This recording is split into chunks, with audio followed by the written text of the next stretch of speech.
কলার বাগানের ভিতর দর্শন চেষ্টা করছেন। আমার বই উন্না ছিল, সেই উন্না আমার গালে মুড়ি দিছে, আমার মাটিতে ফেলে দিয়ে আমার বারবার খালি মানে পা ধরে টানে টেনে শোয়াইছে।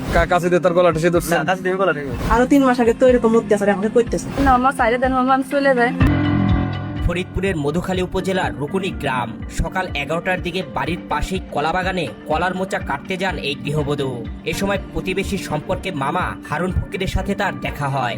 মুসা কাটতে গেছি, বুঝছেন, মুসা কাটতে গেলে পরে আমি ওনার কাছে জিজ্ঞাসা করছি যে মামা আপনার খেতে কি মুসা আছে? তা করছে যে না মুসা আছে আমার কাছে, এটা আছে তোর মামি রান্না করছি। তার তোর মামি রান্না সেই সময় আমি মানে চলে গেছি। চলে গেলে পরে আমি কখন একটা মেলা দুধতে নিয়ে এলো, আমি একবারে গান ফুল দিয়ে নিচে দিল, কলার বাগান দিল, বাড়ি এসেছি। কলার বাগান দিয়ে বাড়ি এসেছি। তার আগেও আমার প্রস্তাব দিয়েছে, বুঝছেন, তার আগেও মানে মাঝে মাঝে একটু একটু প্রস্তাব দিত, মানে আমার দেখলি পরে মানে গান করতো, বুঝছেন, আমার দেখলি পরে রাস্তাঘাটে আমার দেখলি পরে গান করতো। তারপর আসতেছি, আসার সময় আমার সাথে দুর্ঘটনার ঘটছে। তিনি তখনও কল্পনা করতে পারেনি সামনে তার জন্য কি ভয়াবহ পরিস্থিতি অপেক্ষা করছে। এই গৃহবধূর অভিযোগ, এ সময় হারুন ফকির তাকে পিছন থেকে চাপতে ধরেন। এরপর তার বাগানের কলার মোচা কাটার মিথ্যা অভিযোগ তুলে এই গৃহবধূর সঙ্গে বাগবিতণ্ডায় জড়িয়ে পড়েন। এক পর্যায়ে নিজের হাতে থাকা কাঁচি দিয়ে তাকে ভয়ভীতি দেখান। মানে পিছনেতে আইসিয়ে ধরে বলতেছে যে মুচা কাটছিস কে, বুঝছেন, মুচা কাটছিস কে? আমি বলছি আমি তো মুচা কাটিনি মামা, মামা ওই করে আমি বলছি মামা আমি তো মুসা কাটিনি মামা, ই করে আমি তো আপনার মুসা কাটিনি। এটা খালি মানে সন্দেহ খালি করতেছে যে মুসা কাটলি মুসা।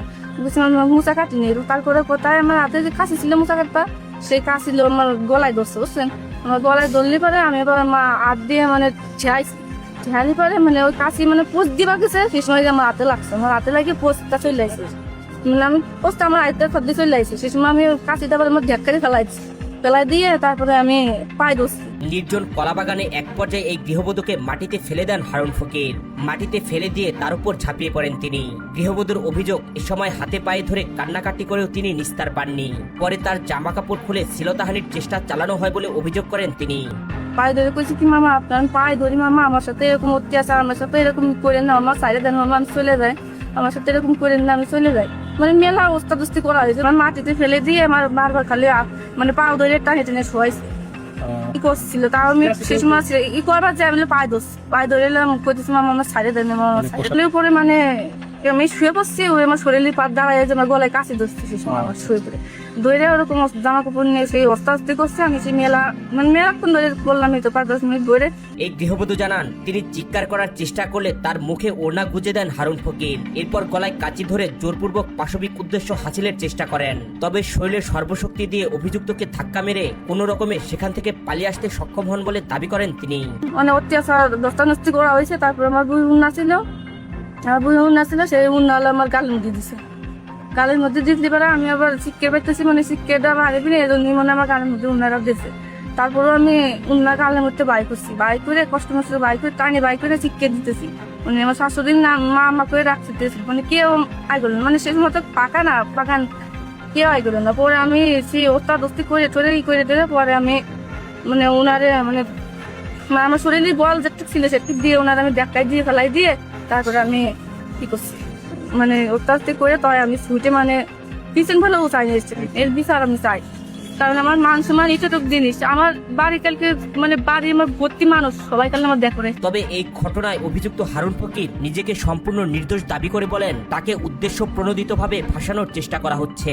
ভুক্তভোগী গৃহবধূর সঙ্গে তিনি কোনো ধরনের শ্লীলতাহানির চেষ্টা করেননি বলে দাবি করেন। নিম নামের ওই মহিলার আপনি কলার বাগানের ভিতর দর্শন চেষ্টা করছেন, ওই কারণটা কি? দর্শন তো করি যদি কথা আমি থাকতো তাহলে ই আছে, যদি মামলা হয় তাহলে আমার তার তদন্ত আছে, সে যদি বলা হয় তাহলে আমি আমি আমি আমি মানি না। আমার জীবনে তুমি কথা বলি না, আপনি তার গায়ে হাত দিয়েছেন, তার শরীরে কাপড় চোপড় ছেড়ে ফেলছেন, কাছের উপর কাছে দিয়ে তার গলাটা সে ধরছেন। গলা রেডি যাবে কথা না, তুই ফোন করে পুরি করে দাও, তাহলে ফোন করে পাইছি মিটে 2 বউ থাকতে আবার একজন শেষে দেওয়া গেছে মানুষ। আপনি তো অনেক দিন ধরেই তাকে এভাবে উত্তপ্ত করতেছেন। না যদি আমার যদি অনেক দূরে আমার জিনিস তুই সেটা আলাদা তার একটু প্রস্তাব দিয়েছেন না, তারা বলে আমি মারো করি এই করি টান করি। অভিযুক্ত হারুন ফকিরের দৃষ্টান্তমূলক শাস্তির দাবি জানিয়ে ভুক্তভোগী গৃহবধূ বলেন, এই ঘটনার বিচার না হলে সমাজে এই ধরনের ঘটনা আরও ঘটতেই থাকবে। এই ঘটনায় তিনি মধুখালী থানায় হারুন ফকিরের বিরুদ্ধে একটি লিখিত অভিযোগ দায়ের করেছেন। এটা কলার মোচা কাটবার গেলেই কলার মোচাটা কাটিয়ে কুটিয়ে নিয়ে আসতে আছে, আসার পথে হারুন ধরছে এই দাঁড়া এই কয়া বলছেন ওরে ফেলা দিতে তাকে ফেলা দিলি আমার বিকাবা বলতেছে মামা আপনি আমার সাথে কোনো ওষুধ ব্যবহার করেন না, আপনি আমার মামা, আপনি পায়ে ধরি, আপনি কোনো ওষুধ ব্যবহার করেন না, এই চুপ করে থাই। এ কথা গলাটা দোষে হইল কাশি দোষে, কাশি ধরলে আমার বিটাবো খুব অনুরোধ করতে এই করছে মানে নেই, ছাড়াছাড়ি করছে।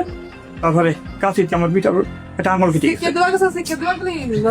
একটা আঙুল কেটে গেছে, আঙুল কেটে গেলি মানে তখন আমি আঙুল দিয়ে জোর বেশি করতেছে, গলার মধ্যে উন্না ঠিলে গেছে, গলার মধ্যে উন্না ঠিলে দিয়ে ই করে তারপরে খুব ছাড়াছাড়ি করে খুব কষ্টে ছুটিয়া বাড়ি ঘরে ঘুরে গেছে। ভুক্তভোগীর স্বজনরা জানান অভিযুক্ত হারুন ফকির দীর্ঘদিন ধরেই তাকে কুপ্রস্তাব দিয়ে আসছিলেন। তাদের অভিযোগ বাড়ির পাশের কলা বাগানের কলার মোচা কাটতে গেলে নির্জন পরিবেশের সুযোগ নিয়ে হারুন ফকির তাকে শারীরিকভাবে হেনস্থার চেষ্টা করেন। ঘটনা হয়েছে কি হলো, মাঠে যাইতেছিল মোসা আনার জন্য, ও মাঠে ছিল বুনিয়ে এনে জন্য, বুনিয়ে যেতেছিল তরকারি শুনছে যে মামা আপনার বাগানে কি মুসা আছে, কেউ বলছে যে না, ও সরাসরি চলে গেছে আরেকদিক দিয়ে মুসা নিয়ে আসতেছিল। মুসা আন পারা ও পিছন থেকে দলি পারা ও পড়ে গেছে, পরে গেলে পরে গলায় উন্না ছিল, উন্নায় দিয়ে পেঁয়াজ দিয়েছিল গলায়, উন্না দিয়ে পেঁয়াজ দিয়ে করে উন্নাটা সাবাই ছুটেছে, সেটা পরে গলা পর কাশি ধরছে, কাশি ধরার পরে ও সেই কাশি ছোট বাজে ওরা কেটে গেছে, হাত কেটে গেলে আবার ও সিকেট ঢুকা পাইতেছে, মারে বাবারে কইতেছে, ও সেই সময় ওর মুখের মধ্যে গামছা দিয়েছে, পরে ও শোয়া অবস্থায় ও লাথি দিয়ে খালা দিয়ে ও জামদা নিয়েও সরে চলে আইছে, জামদা নিয়ে সরে চলে আইছে। আরো আমার বারান্দায় আইছিল, আরো 3 মাস আগে তো এরকম অত্যাচার আমাকে করতেছে, 3 মাস আগে তো অত্যাচারই করতেছে। আমার শ্বশুর মুরব্বী মানুষ তাকে নলেজে দিয়েছে, তাকে মুরব্বীকে নলেজে দিয়েছে, তারা এই বিচার করে নাই, এর কোনো প্রতিবাদ করে নাই। এই ধরনের অভিযোগ সমাজে গভীর উদ্বেগের সৃষ্টি করে। তবে মনে রাখতে হবে অভিযোগ প্রমাণিত না হওয়া পর্যন্ত কাউকেই আইনগতভাবে দোষী বলা যায় না। একই সঙ্গে ভুক্তভোগীর অভিযোগও গুরুত্বের সঙ্গে তদন্ত করা জরুরি, যাতে প্রকৃত ঘটনা সামনে আসে এবং ন্যায় বিচার নিশ্চিত হয়।